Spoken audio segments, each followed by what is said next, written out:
Hello and welcome to Stretford Paddock. My name is Joe and this is the news for Thursday, the 23rd of February. We've got loads to get in today. We're looking at Jude Bellingham's future. David Ornstein, as you can see there, has spoken on the future of Jude Bellingham this morning, linking Manchester United to the rumoured £150 million Jude Bellingham. We'll also be looking at Casemiro. It's his birthday. There's a new independent regulator in town that's going to stop any more Super League talk, basically. We'll look into whether that will affect Manchester United's potential takeover as well, and also a bit of sad news at the end as well. So everything in today's show. Let's start with that news you can see right there on the thumbnail.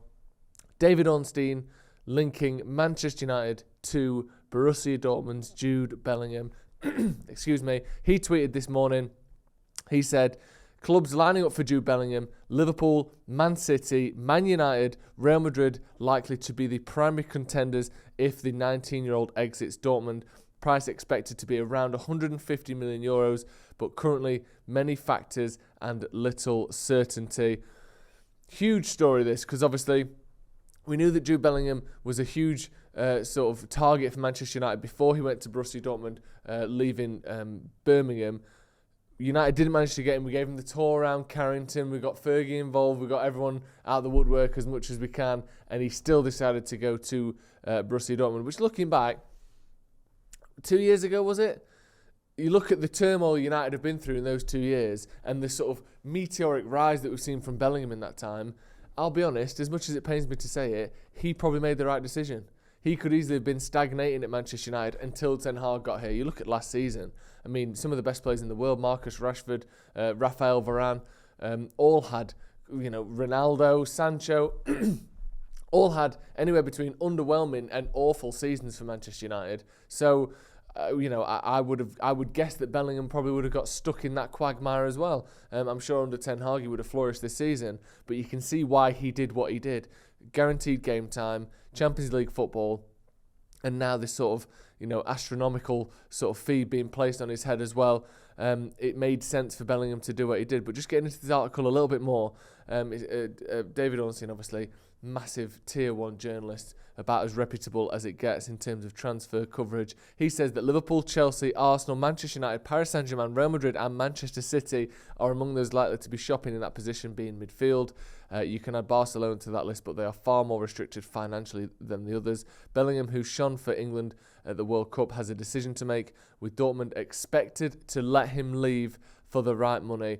It's too early to say where he'll end up, but they go through in this article all the teams that could potentially try to sign him. Let's look at Manchester United's section. He said, not so long ago, United would have been viewed as outsiders for Bellingham, but things are changing in the red half of Manchester. Ten Hag's team are in impressive form, muscling their way into the title race and doing well in the cup competitions.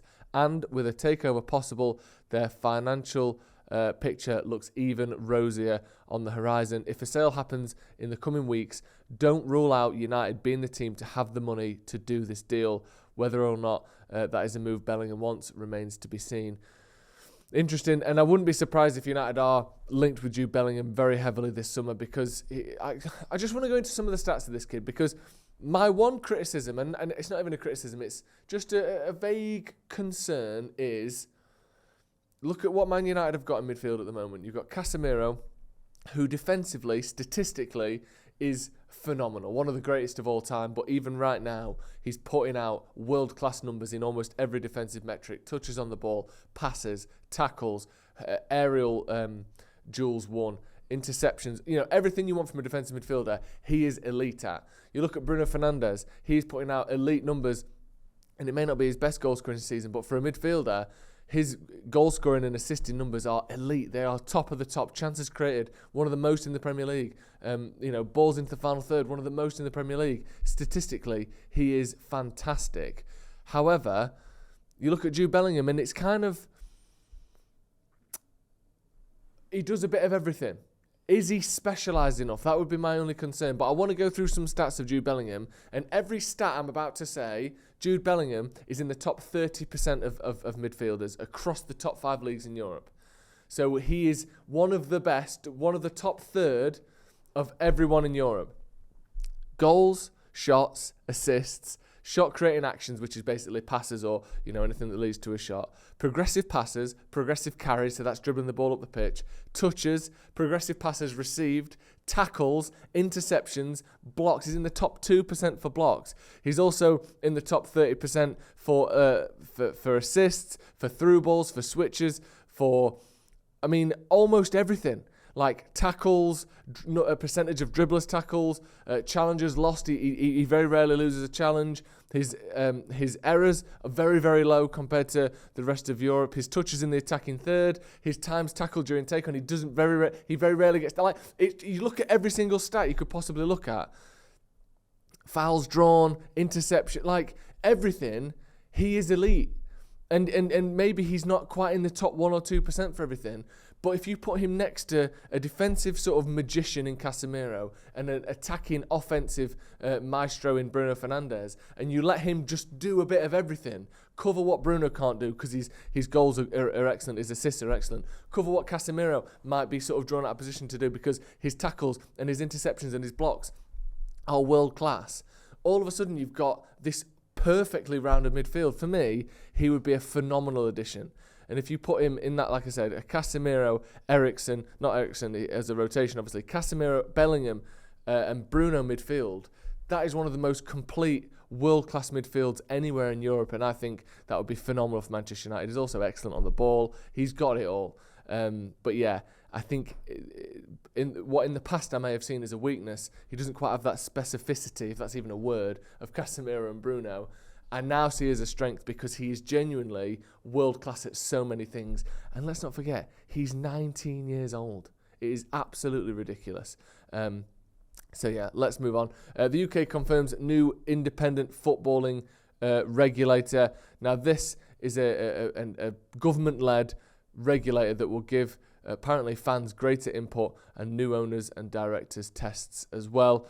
The main purposes of the regulator will be stopping English clubs from joining closed-shop competitions, a la the Super League, preventing a repeat of financial failings seen at numerous clubs, notably the collapses of Bury and Macclesfield, introducing more stringent owners and directors tests to protect clubs and fans, and giving powers to stop owners changing the club's name, badge and traditional kit colours, and ensuring a fair distribution of money filters down the league. Now, the interesting ones there for me, obviously the Super League, which I think, we can put down mostly to the fans of not just United, but definitely United. But we saw it around the country, protests against that. But that's a big one. Introducing more stringent owners and directors tests to protect clubs and fans. I wonder how that will or could affect Manchester United's potential buyout by either the Glazers or Ineos, the Qataris or Ineos. That's going to be an interesting one because obviously both of those people have got the money, obviously certainly Qataris, but does their involvement in PSG affect things? Does the fact that, the links to the state affect things there? And will this government body be something that can take steps to protect that?